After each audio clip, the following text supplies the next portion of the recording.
This is private property. We reserve the right to refuse service to anyone. The words weren't shouted. They were delivered with the cold precision of a scalpel slicing clean through the murmurs inside the lobby of the Obsidian Grand. They hung in the air, wrapped in the scent of Labo perfume and old money. They weren't aimed at anyone and yet at everyone, but in truth, they were meant for only one person. Elias Vance stood still, unmoved. He felt the weight of each syllable not as a fresh insult, but as a tired echo, one that had followed him his entire life. The cold always hits you first, he thought. Not the chill from the air system that pushed meticulously filtered air through the lobby, but the cold of stairs. The kind that seeped through even the thickest hoodie. Just minutes earlier, he had stepped through the heavy brass revolving door, carrying the bone-deep exhaustion of a red-eye flight from Los Angeles. Dust from New York streets clung to his boots. His charcoal hoodie bore the wrinkles of a restless sleep in the air. He wasn't a ghost, but the way the room reacted made him feel like one. The lobby of the Obsidian Grand wasn't just a space, it was a declaration. The black marble floors gleamed like a frozen lake, mirroring the massive chandeliers overhead that dangled like captive constellations. But their light was not warm. It interrogated. The air was thick with exclusivity, a silence maintained by those who knew they belonged, and even more powerfully, by those who instantly recognized who didn't. And they had recognized him. A man in a Brioni suit lowered his Wall Street Journal just enough to glance at him over his glasses. A woman adorned with a Harry Winston diamond necklace sipped champagne and whispered something to her friend, her hand covering her mouth, though the smirk was clearly visible. Every glance was a needle prick, every silence a sentence. They were a silent choir, and their anthem was exclusion. Elias didn't need to hear a word to understand the message. You don't belong here. He walked directly to the solid marble front desk, where a young man named Leo looked at him with startled uncertainty, fingers hovering above the keyboard, unsure whether to greet or interrogate. He never got the chance to do either. That was when she appeared. Eleanor Croft. She didn't walk, she materialized from a hidden hallway, as if summoned by the out-of-place presence of a man like him. She was around 50, her blonde hair pinned into a flawless bun, her outfit radiating unspoken authority. But her true weapon was her eyes. They swept over Elias, head to toe, in a single second, but in that second, she had measured him, assessed him, and dismissed him. She didn't see a person. She saw a problem to be solved, and that's when she said it. This is private property. We reserve the right to refuse service to anyone. Her voice, polished and razor-sharp, like the marble beneath his feet, marked the beginning of the test. Elias simply responded, his tone deep and steady, masking the fatigue beneath. I have a reservation, under the name Vance. Eleanor didn't even glance at the screen in front of Leo. To check would suggest the possibility that he was telling the truth. To her, that possibility did not exist. His very presence here in this condition was already a violation. Instead, she discreetly moved her hand beneath the counter. Elias noticed a slight shift, a light press on an invisible button. No bell, no alarm. Just a silent command sent into the shadows. A signal that a threat had been identified and was being handled. Elias felt a chill run down his spine. It wasn't the fear of being kicked out. It was confirmation. Confirmation of his worst fears about the culture he had just spent billions of dollars to acquire. He hadn't come here seeking respect. He came seeking truth. And the truth was revealing itself before him, brutal and undeniable. At the far end of the corridor, two large figures in crisp uniforms began to move. Their footsteps were heavy, deliberate, echoing off the marble floor. They were headed straight for him. The test had begun, and every person in this room, from Eleanor to the gleeful onlookers, was about to fail it spectacularly. They just didn't know it yet. The two security guards, massive like tailored moving walls, approached with deliberate, measured steps. Their pace wasn't hurried. It was methodical, the sound of protocol in motion. The entire lobby seemed to hold its breath, awaiting the final act of this performance. But Elias Vance wasn't finished yet. With a slow, deliberate gesture, he reached into the pocket of his hoodie and pulled out a small, matte black object. He didn't throw it. He placed it on the marble counter with a soft but resonant click. An American Express Centurion card.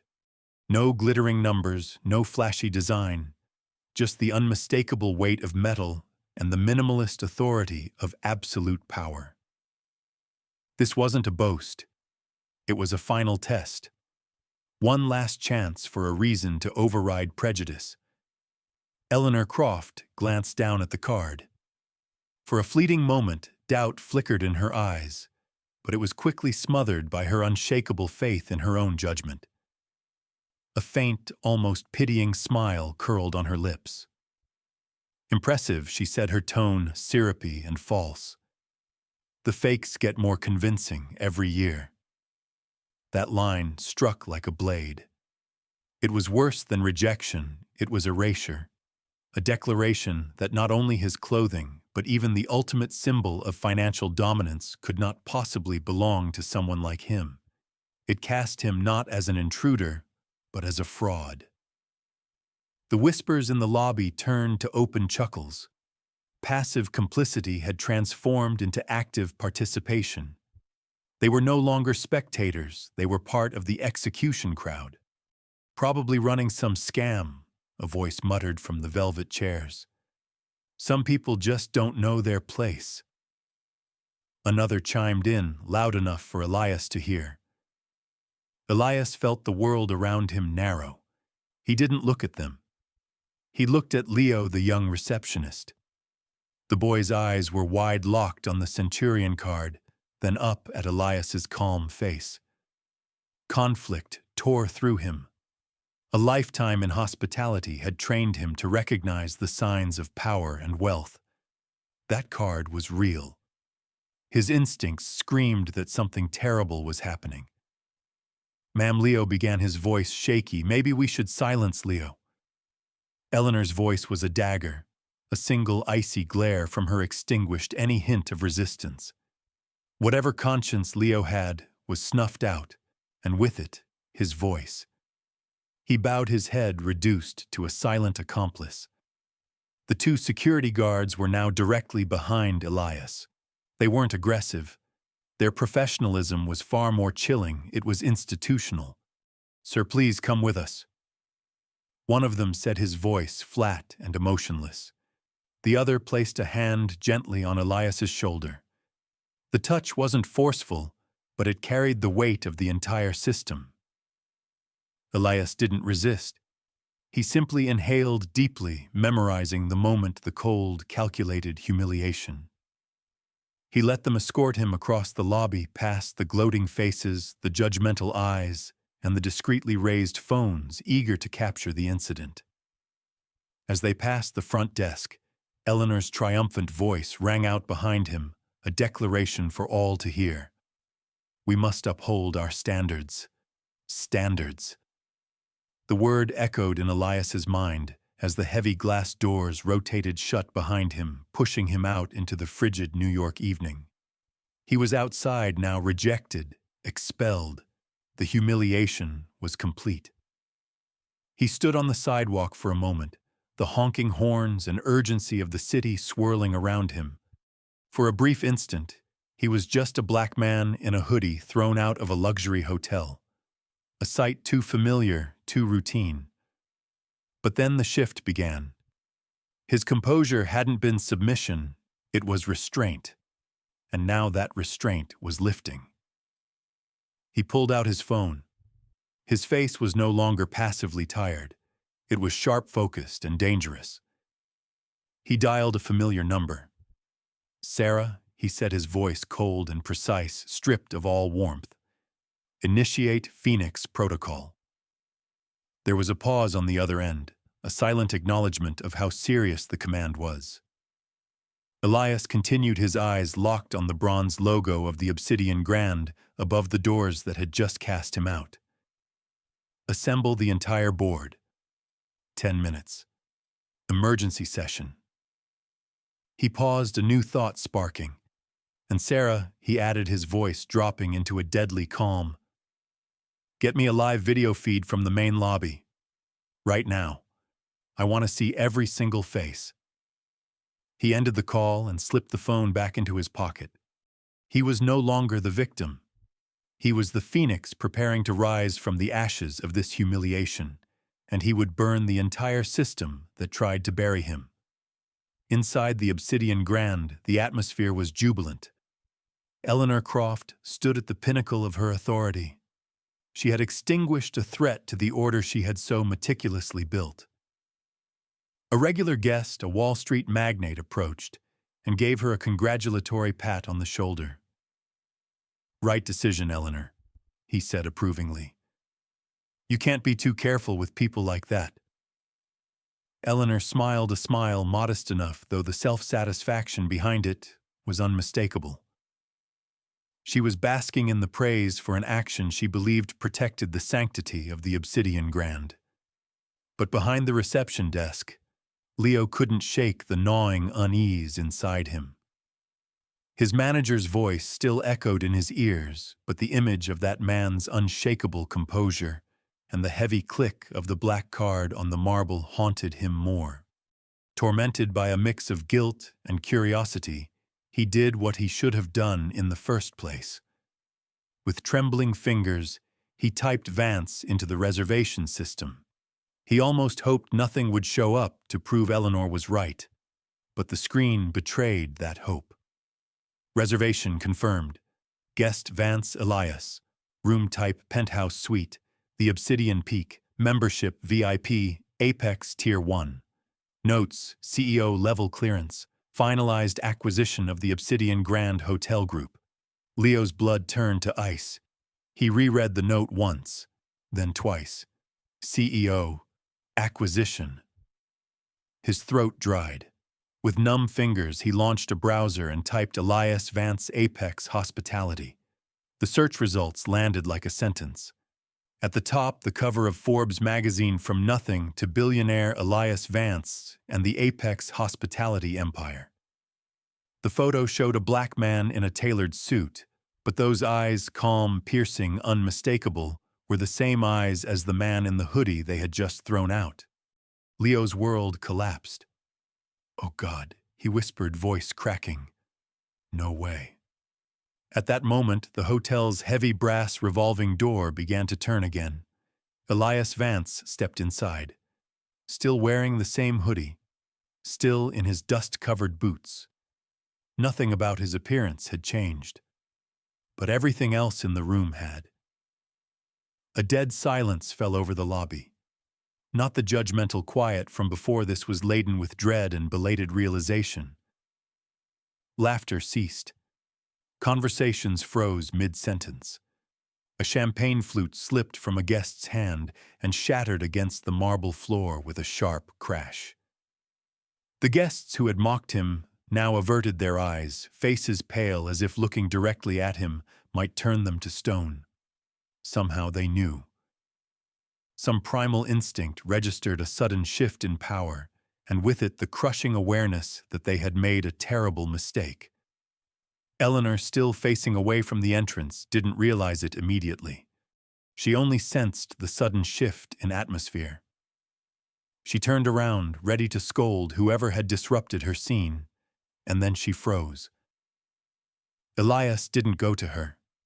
He ignored her as if she didn't exist. He walked straight to the reception desk to Leo, who stood motionless, face as pale as paper, eyes locked on Elias like he'd seen a ghost. Elias stopped in front of him. He said nothing about being thrown out, nothing about the insults. His voice was steady, composed, but now carried an unfathomable weight. I believe he said slowly, "You have the key to my room." All the power in the lobby is now funneled into that single sentence. It wasn't a question. It was an undeniable fact. Leo, shaking, could only nod mechanically, fumbling to retrieve the penthouse keycard. Now Eleanor snapped from her shock. Disbelief twisted into fury. She couldn't accept this blatant challenge to her authority. "What is the meaning of this?" She stormed forward, her voice sharp with outrage. "Security! Remove this man immediately." But this time, the two security guards near the door remained motionless, exchanging confused glances between Eleanor and the man they had just escorted out. Elias still didn't acknowledge Eleanor. Instead, he did something simple. He placed his phone on the marble counter screen facing up and tapped to enable speakerphone. A different voice emerged, formal, razor-sharp, and filled with unquestionable authority. The sound echoed clearly across every corner of the lobby. "Mr. Vance, welcome back. The board is fully assembled. We are awaiting your instructions." Checkmate. If the previous sentence was true, this one was a death sentence. It was the sound of a world collapsing around Eleanor Croft. Her face drained of color, first red, then white, then ash gray. Her eyes widened, brimming with horror and disbelief. Everyone in the lobby, staff and guest alike, had heard it. The truth hadn't just been revealed, it had been broadcast, undeniable and absolute. Eleanor stepped back. Then another step. She was no longer the commanding manager of the Obsidian Grand. She was just a woman who had made a career-ending mistake under the watchful eyes of everyone. And the man she had humiliated now stood silently, letting the weight of truth crush her. The silence inside the Obsidian Grand was leaden. The voice from Elias's phone still hung in the air, not just confirmation, but a public indictment. Eleanor Croft stood frozen, her face a tragic portrait of too late realization. The world she had ruled through unspoken rules of privilege and appearance had just collapsed beneath her. She tried to grasp the final shards of authority. Her voice faltered, a desperate whisper. I was protecting the brand. Our standards." For the first time, Elias turned to face her. His eyes no longer held fatigue or restraint. They were cold, sharp, like a scalpel ready to excise the cancer. "Your standard has a name, Miss Croft," he said, his voice not loud but thunderous in the deathly quiet. "It's called prejudice, and what you call protecting the brand is discrimination." He paused, letting the words sink deep. "You're not protecting the brand. You're staining it." Eleanor staggered as if struck by an invisible blow. But Elias wasn't done. He hadn't come to fire a manager.